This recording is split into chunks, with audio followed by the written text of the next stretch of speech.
Bem-vindo a esta aula do professor Bester. Deixe seu like, inscreva-se, ative as notificações.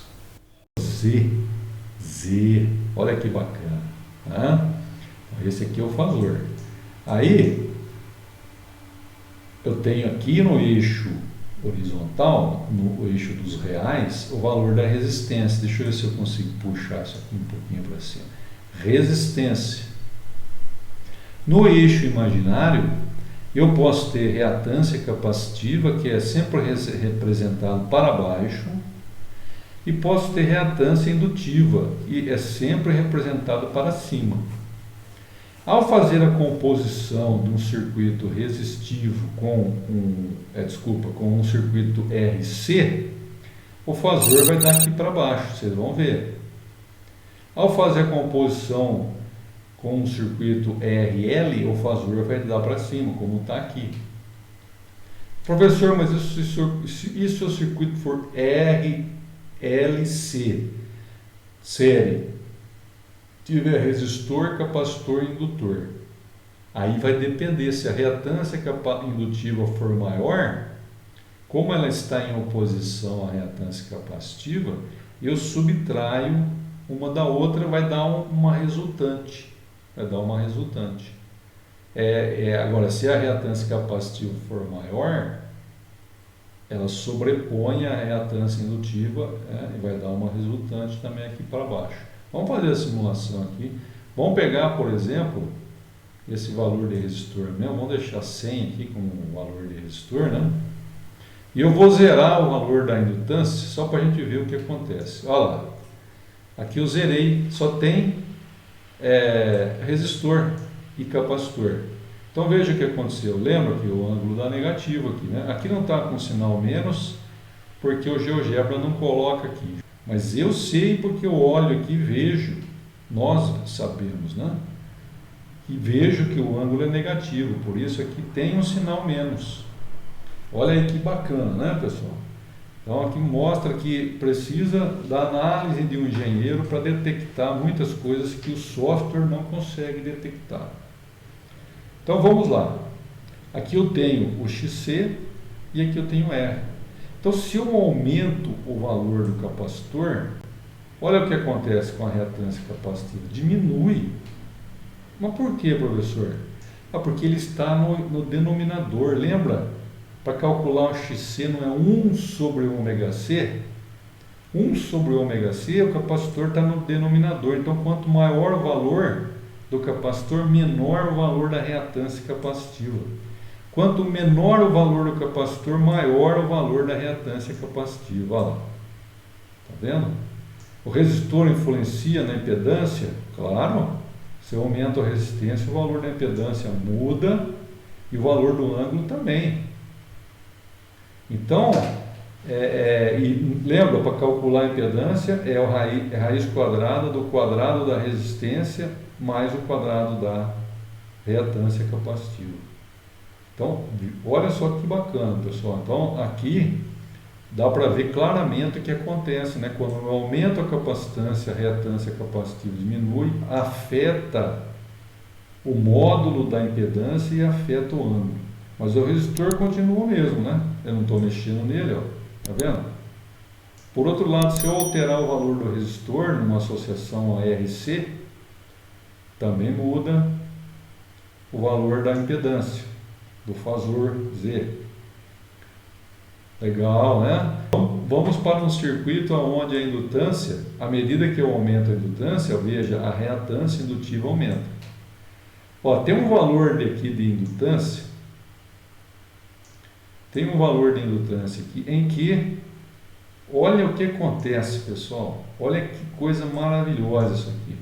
Tem um valor de indutância e de capacitância que as reatâncias, uma anula a outra. Olha só que bacana. Daí a impedância fica igual à resistência. Considere que isso aqui seja zero. Olha só, a impedância aqui é somente a parte resistiva, porque a reatância indutiva anulou a reatância capacitiva. Pode acontecer isso num circuito? Opa, E como pode? Esse fenômeno aqui tem até um nome na engenharia elétrica. Chama-se circuito ressonante. Ressonância. Porque esses dois elementos aqui estão em ressonância, eles têm a mesma reatância, tanto capacitor quanto indutor. Mas veja, vai depender do valor da indutância e o valor da capacitância. Isso aqui está dado em Henry, isso aqui está dado em Henry, isso aqui está dado em microfarad. Tá? Isso aqui em Henry, isso aqui é microfarad. Então, vai depender desses valores. Depende da frequência, professor. Claro que se eu mudar a frequência aqui, isso aqui sai de ressonância. Olha lá, se eu for para 60 Hz, estava em 50, né? Se eu for para 60, vou botar aqui o máximo possível, 60 aqui. Olha, já não é ressonante mais. Aí a reatância indutiva já fica maior que a capacitiva. Então, a frequência influencia na reatância, tanto capacitiva quanto indutiva. Ora, repara o que acontece aqui na reatância indutiva e na capacitiva quando eu mudo a frequência. Olha lá, elas mudam também, ó. Então, quer dizer, a reatância muda. O valor do capacitor indutor mudou? Não. O valor do capacitor continua 35 microfarad e do indutor 0,28 Henry. Mas quando eu mudo a frequência, a reatância muda. Mas por quê? Porque a reatância eu calculo, a indutiva eu calculo por ômega L.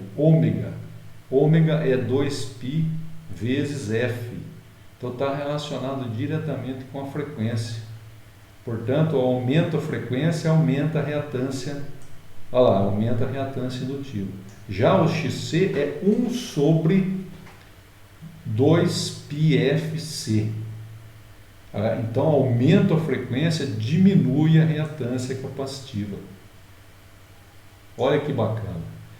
Né? Então, duas coisas afetam a reatância: a frequência e o valor da capacitância, se for reatância capacitiva, ou da indutância, se for reatância indutiva.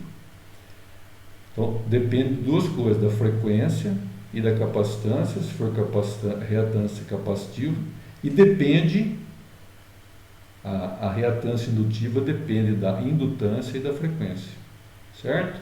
Reatância capacitiva depende da frequência e do valor do capacitor. Reatância indutiva depende da frequência e depende do valor do indutor. Claro, se eu mudar o valor do indutor, muda a reatância indutiva, mas a capacitiva aqui do circuito não mudou, porque eu não mudei a frequência, eu mudei só o valor da indutância. Aí mexe na impedância, porque a impedância ela depende do valor da resistência, que é a parte real, e depende do valor da reatância capacitiva e indutiva, que é a parte imaginária. Ao compor essas duas, eu tenho a impedância. Veja que aqui é um triângulo retângulo, tanto para cima quanto para baixo. Ó. É um triângulo retângulo. Por isso aqui é hipotenusa. E eu calculo o valor, o módulo dela, o tamanho, R ao quadrado mais XC, R ao quadrado mais XL menos XC ao quadrado. Extraio a raiz, consigo calcular o valor da impedância, o valor, mas eu preciso do ângulo também. Daí como é que calculo o ângulo? O ângulo é tangente a menos 1 de R, tangente a menos 1 de XL menos XC dividido por R. Tá? A gente viu lá que era XC sobre R, mas era porque era um circuito puramente capacitivo. Quando eu tenho os dois, aí eu tenho que fazer o XL menos XC.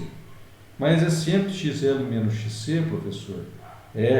Porque o XL está na parte positiva e o XC na parte negativa. Então, para calcular a reatância total aqui, é XL menos XC. Pode acontecer do XL ser maior, mas pode acontecer do XL ser menor. Aí o circuito vai ser predominantemente capacitivo, aqui nesse caso, ou predominantemente indutivo nesse caso. Por que predominantemente? Porque predomina a indutância ou predomina a capacitância. Certo? E veja que a impedância ela se altera para qualquer um desses fatores que eu mude, tanto a resistência se eu mudar, como a frequência. Se eu mudar a frequência também altera a capacitância. Se eu mudar o valor do capacitor altera, se eu mudar a indutância altera. Então a impedância ela se altera para qualquer das mudanças aqui no circuito. Se o XL for maior que o XC, o número complexo vai ser R mais JX. Né? X, porque XL menos XC, aí vai dar um positivo. Mas se o XL for menor que o XC, quando eu faço XL menos XC, fica negativo, né? Aí a impedância vai ser R menos JX, né? Que é o resultado aqui de XL menos XC. Sempre XL menos XC para calcular a parte imaginária do número complexo. Parte imaginária. Parte real é sempre a resistência. Agora, olha pessoal, isso é importante lembrar, isso aqui vale para circuito série, RLC associado em série. Depois a gente vai ver em paralelo que a coisa é diferente, mas em série vale isso aqui. Gostou da aula? Deixe seu like, inscreva-se, veja essas duas sugestões para aprimorar ainda mais os seus conhecimentos.